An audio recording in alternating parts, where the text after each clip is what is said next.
দ্বিতীয় পৰ্যায়ত পঞ্চায়ত নিৰ্বাচনৰ প্ৰচাৰ অভিযান চলি আছে আৰু সেই প্ৰচাৰ অভিযানত মুখ্যমন্ত্ৰী ডক্টৰ হিমন্ত বিশ্ব শৰ্মাই এবাৰ কি প্ৰতিশ্ৰুতি দিলে ৰাইজক আমি দেখুৱাব বিচাৰিছো।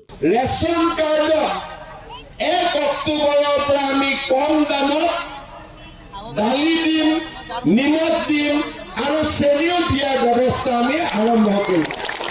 তাৰমানে এতিয়া আপোনালোকে ৰেচন কাৰ্ডত বজাৰতকৈ কম দামত 30 টকা কম দামত চেনি পাব, চাউল বিনামূলীয়া পাব, নিমখ বজাৰতকৈ 10 টকা কম দামত পাব আৰু চেনি বজাৰতকৈ 30 টকা কম দামত পাব। তাৰমানে দুখীয়া মানুহৰ কাৰণে চাউল হ'ল, বিনামূলীয়া চিকিৎসা হ'ল, বিনামূলীয়া কলেজত এডমিশ্যন হ'ল, আমাৰ প্ৰধানমন্ত্ৰী আৱাস যোজনা জিঅ' টেগিং হ'ল, চেনি পালো, দালি পালো, নিমখ পালো। লুঙি ধুতিতকৈ ভাল নে বেয়া? একদম মনৰ পৰা কওক, লুঙি ধুতিতকৈ ভাল নে বেয়া? যিবিলাক মানুহে আগতে কংগ্ৰেছত ভোট দিছিলে তেওঁলোকে এবাৰ চিন্তা কৰি চাওক যে আমাৰ আঁচনিবিলাক লুঙি ধুতিতকৈ ভাল নে বেয়া। এতিয়া চাউল হ'ল, দালি হ'ল, নিমখ হ'ল, চেনি হ'ল, আৰু কি লাগে বাইদেউসকলক কওক? আৰু কি লাগে চিন্তা কৰি কওক, আজিয়ে কৈ দিয়ক। আৰু কি লাগে?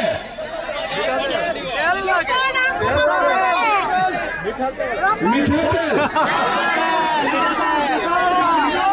দালি হ'ল, চেনি হ'ল, নিমখ হ'ল, চাউল হ'ল, এতিয়া কি বাকী থাকিলে? মিঠাতেল।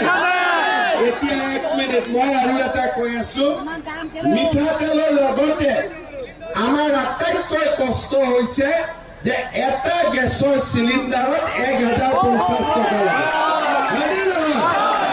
এতিয়া মই আপোনালোকক কথা দিছো 1 অক্টোবৰৰ পৰা গেছৰ চিলিণ্ডাৰ আপোনালোকে 650 টকাত পাই যাব।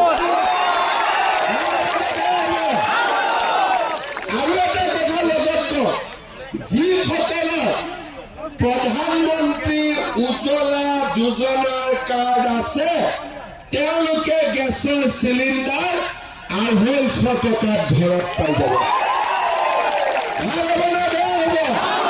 লুঙি ধুতিতকৈ ভাল নে বেয়া? লুঙি ধুতিতকৈ ভাল নে বেয়া?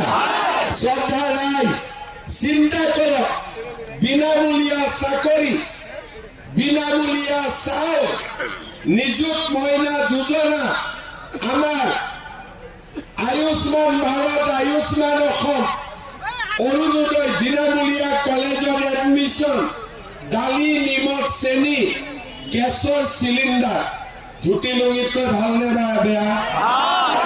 কংগ্ৰেছক ভোট দিব নে বিজেপিক ভোট দিব? কংগ্ৰেছক ভোট দিব নে এজিপিক ভোট দিব?